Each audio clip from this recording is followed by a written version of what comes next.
សួស្តីអ្នកទាំងអស់គ្នាជួបជាមួយ admin ម្ដងទៀតហើយនៅក្នុងវីដេអូនេះ admin នឹងអត្ថាធិប្បាយទៅលើមូលហេតុដែលបង្កើតទីក្រុងភ្នំពេញហើយនេះគ្រាន់តែជារឿងព្រេងនិទានដែលមានពីយូរលង់ណាស់មកហើយទីក្រុងភ្នំពេញចាប់ផ្ដើមស្ថាបនាលើកដំបូងបង្អស់នៅសតវត្សទី15ក្នុងរជ្ជកាលព្រះបរមរាជាព្រះស្រីសុរិយោពណ៌ហៅថាពញាយ៉ាតនៅពេលដែលទ្រង់បោះបង់ចោលព្រះរាជវាំងអង្គរមកកសាងព្រះរាជវាំងថ្មីនៅទួលបាសាទក្នុងខេត្តស្រីសឈរដែលសពថ្ងៃហៅថាស្រុកស្រីសន្ធរក្នុងខេត្តកំពង់ចាមប៉ុន្តែដោយទីទួលបាសាទនោះក្នុងរដូវភ្លៀងមានទឹកលិចរាល់ឆ្នាំទ្រង់សាងប្រាសាទរាជវាំងហើយគង់នៅបានតែមួយឆ្នាំប៉ុណ្ណោះដាច់ក៏យាងមកសាងទីក្រុងថ្មីនៅឆ្នេរទន្លេ4មុខគឺក្រុងភ្នំពេញសពថ្ងៃនៅគ្រិស្តសករាជ1434ការស្ថាបនាព្រះរាជវាំងនៅក្រុងភ្នំពេញមាន2លើកទី1នៅសតវត្សទី15រាជការព្រះបាទពញាយ៉ាតតែមិនថិតថេរលើកទី2នៅសតវត្សទី19រាជការព្រះបាទនរោត្តមទើបថិតថេរបានជាការស្ថាបនាព្រះរាជវាំងនៅទីក្រុងភ្នំពេញមាន2លើកព្រោះពីក្រោយស្ថាបនាលើកទី1នៅឆ្នាំ1434ដល់ឆ្នាំ1497ព្រះរាជវាំងបានស្ថាបនានៅអង្គរវិញក្រោយពីអង្គរទៅពោធិ៍សាត់ទៅបរិបូរណ៍ទៅលង្វែកទៅឧដុង្គហើយក្រោយពីឧដុង្គព្រះរាជវាំងត្រឡប់មកស្ថាបនានៅទីក្រុងភ្នំពេញជាលើកទី2នៅឆ្នាំ1865ទើបបានថិតថេរដល់សព្វថ្ងៃភ្នំដែលសន្មតជានាមទីក្រុងរបស់ខ្មែរគឺទីក្រុងភ្នំពេញសព្វថ្ងៃកើតមានតាំងពីមុនពេលស្ថាបនាព្រះរាជវាំងដោយមានរឿងដំណាលថាក្នុងកាលកន្លងទៅហើយនៅឆ្នាំ1372មានយាយចាស់ម្នាក់ឈ្មោះពេញជាអ្នកមានភោគសម្បត្តិបរិបូរណ៍មានទីលំនៅនៅក្បែរមាត់ច្រាំងទន្លេ4មុខផ្ទះគាត់សង់នៅលើទួលមួយខាងកើតភ្នំតូចមួយថ្ងៃមួយទីនោះមានភ្លៀងធ្លាក់ខ្លាំងទឹកទន្លេជន់លិចដូនពេញគាត់ចុះទៅកំពង់ទឹកស្រាប់តែឃើញដើមគគីមួយធំអណ្ដែតមកក្បែរច្រាំងហើយដោយអំណាចទឹកហូរដើមគគីនោះចេះតែអណ្ដែតវិលវល់នៅក្បែរមាត់ច្រាំងលុះដូនពេញឃើញដូច្នោះក៏ប្រញាប់រត់ទៅអំពាវនាវហៅអ្នកជិតខាងឲ្យមកជួយអ្នកជិតខាងក៏នាំគ្នាយកខ្សែពួរទៅចងហើយអូសរំកិលបន្តិចម្ដងតតែមកដល់លើមាត់ច្រាំងនោះពេលដែលដូនពេញយកកំណាត់ឈើទៅកោសគៀសម្អាតភក់ចេញគាត់បានឃើញក្នុងប្រហោងឈើគគីនោះមានព្រះពុទ្ធរូប4អង្គទូចធ្វើអំពីសំរិទ្ធនិងទេវរូបមួយអង្គទៀតធ្វើអំពីថ្មទេវរូបនោះទ្រង់ឈរព្រះហស្ថម្ខាងទ្រង់ដំបងព្រះហស្ថម្ខាងទៀតទ្រង់សឹងព្រះកេសាបួងដូនពេញនិងអ្នកជិតខាងដែលទៅជួយមានសេចក្តីត្រេកអរណាស់ដោយរើសបានរបស់ជាទីគោរពក៏នាំគ្នាដង្ហែព្រះបដិមាករទាំងនោះមកដល់ផ្ទះដូនពេញហើយដូនពេញចាត់ការសាងសង់ខ្ទមតូចមួយតម្កល់ជាបណ្ដោះអាសន្នថ្ងៃក្រោយមកដូនពេញអំពាវនាវឲ្យអ្នកជិតខាងជួយលើកដីពូនភ្នំដែលនៅខាងលិចផ្ទះគាត់នោះឲ្យទៅជាភ្នំធំមែនតែនបន្ទាប់ពីនោះគាត់ឲ្យអាឈើគគីធ្វើជាសសរវិហារហើយគាត់បំរុងនឹងសាងសង់ភ្នំនោះនៅឆ្នាំ1372ដូនពេញនិងអ្នកស្រុកជាច្រើនអ្នកស្រុះស្រួលបបួលគ្នាសាងវិហារមួយខ្នង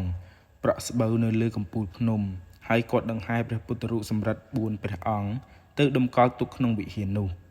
ចំណែកទេវរូបថ្មមួយអង្គ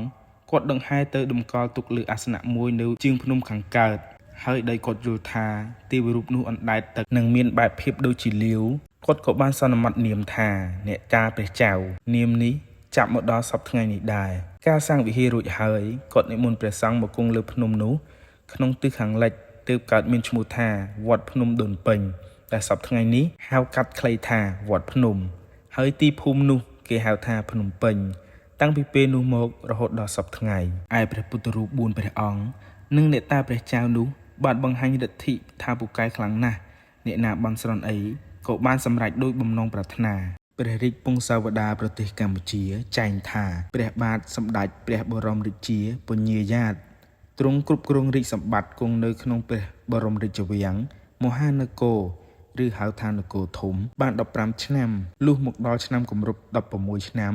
នៃរាជការរបស់ព្រះអង្គទើបទ្រង់មានព្រះយោបល់ថានឹងទ្រាំនៅក្នុងមហានគរនេះតទៅទៀតពុំបានក៏មានព្រះបញ្ជាឲ្យកសាងព្រះរាជវាំងថ្មីនៅទួលបាសាទក្នុងខេត្តស្រីសឈរដែលសប្តាហ៍ថ្ងៃហៅថាស្រុកស្រីសន្ធរខេត្តកំពង់ចាមព្រះបាទសម្ដេចបរមរាជាពញាយ៉ាតទ្រង់ស្ដេចយាងចាក់ចេញពីមហានគរយាងទៅទួលបាសាទស្ដេចគង់នៅជាសុខសម្រាន្តក្នុងព្រះរាជវាំងបាសាទនោះបានត្រឹមតែ1ឆ្នាំប៉ុណ្ណោះដោយទីនោះមានទឹកលិច ជាហូហែរៀងរាល់ឆ្នាំទើបព្រះអង្គមានព្រះរាជបញ្ជាឲ្យសម្ដេចចៅពញាកែនិងអង្គញាហរាធិបតីខៀវជាមួយនឹងមន្ត្រីឯទៀតដែលស្គាល់ទីដីមានជ័យភូមិឲ្យទៅពិនិត្យមើលទីដីនៅជិតខាងភ្នំដូនពេញក៏ឃើញថាដីទីនោះនៅទិសអាគ្នេយ៍ភ្នំដូនពេញមានជ័យភូមិល្អព្រះអង្គក៏មានព្រះរាជបញ្ជាឲ្យកសាងព្រះរាជវាំងថ្មីនៅត្រង់នោះនៅថ្ងៃ9កើតខែពិសាខឆ្នាំខាលចស័កពុទ្ធសករាជ1978ព្រះបាទសម្ដេចបរមរាជាបញ្ញាយ៉ាតស្ដេចយាងចាក់ចេញពីព្រះមហារាជវាំងបាសាតរហូតដល់ថ្ងៃទី15កើតខែពិសាខនោះស្ដេចយាងចូលគង់ក្នុងព្រះរាជវាំងថ្មីនាទិសអាគ្នេយ៍ភ្នំដូនពេញនៅឆ្នាំ1437ព្រះប្រទានក្រុងថ្មីនេះថាក្រុងចតុមុខមង្គលឯទន្លេ4មុខដែលគេធ្លាប់ហៅថាទន្លេច្រាបឈាមមកយូរហើយនោះទ្រង់ប្រទានឈ្មោះថាទន្លេចតុមុខបូព៌ាវិញព្រះអង្គមានព្រះរាជបញ្ជាឲ្យអង្គញាតេជោស្រីហៅចៅវាយស្រុកសំរងតងជាអ្នកកាន់កាប់ការលើកដីលុបចាក់បំពេញភ្នំដូនពេញឲ្យរីកធំឡើងខ្ពស់ទីក្រហុងជ្រៅដែលកើតឡើងពីការជីកដីយកនោះ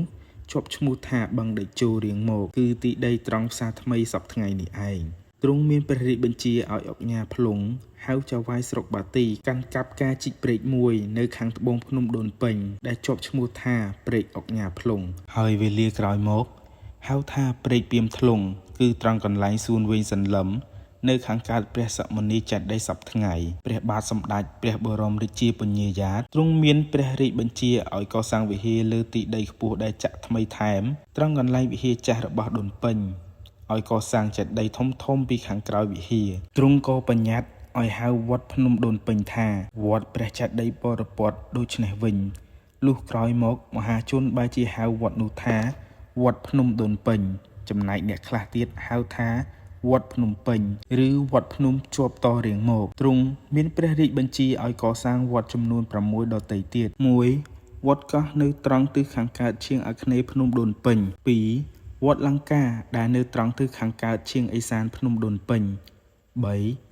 វត្តព្រះពុទ្ធឃោសនានៅត្រង់ទិសខាងត្បូងព្រែកចិនដំដែកនាទិសខាងជើងភ្នំពេញបានជាទ្រង់ព្រះរាជទាននាមវត្តទាំង3នេះដើម្បីឲ្យស័ក្តិសមនឹងដំណើររឿងដែលថាព្រះឃោសនាចារ្យទៅចម្លងគម្ពីរអំពីកោះលង្កា4វត្តពីមធ្លុងនៅត្រង់ទិសអាគ្នេយ៍ភ្នំពេញ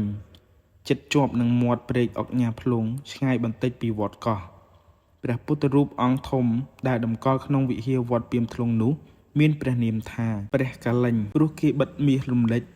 មានសន្តានស្រដៀងនឹងស្រកាត្រីលេញ5វត្តឧណាឡោមដែលមាននាមនេះស្រេចរួចមកហើយ6វត្តខ្ពមតាយោងដោយយកនាមតាមអ្នកឈ្មោះយោងដែលជាអ្នកនៅទីនោះមុនគេលុះវេលាក្រោយមកវត្តខ្ពមតាយោងក៏ហៅថាវត្តបទុមវតីដល់សប្តាហ៍ថ្ងៃបន្ទាប់ពីនោះព្រះបរមរាជាបញ្ញាយ៉ាតព្រះអង្គមានព្រះរាជបញ្ជាឲ្យជីកព្រែកមួយទៀតនៅទិសខាងត្បូងព្រះបរមរាជវាំងហើយឲ្យលើកកំពែងព័ទ្ធជុំវិញក្រុងព្រែកនៅខាងត្បូងនោះឲ្យឈ្មោះថាព្រែកតាកែវនៅខាងលិចព្រែកនោះមានអូរមួយហៅថាអូគោមានព្រែកមួយនៅខាងជើងភ្នំហៅថាព្រែកពំពាយនៅតាមមាត់ទន្លេ4មុខព្រះរាជាទ្រង់មានព្រះរាជបញ្ជាឲ្យលើកដីជាកំពែងដើម្បីការពារទឹកទន្លេកុំឲ្យឡើងលិចទីក្រុងខាងក្នុងកំពែងទីក្រុងថ្មីនេះពួកអ្នករាជការនិងអ្នកស្រុកសង់ផ្ទះសម្បែងបានតាមចិត្ត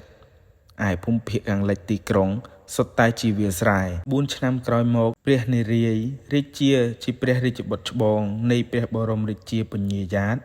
បានត្រូវតែងតាំងជាព្រះឧបរាជហើយទ្រង់ទៅសាងប្រាសាទគង់នៅឯជ្រាយរលួស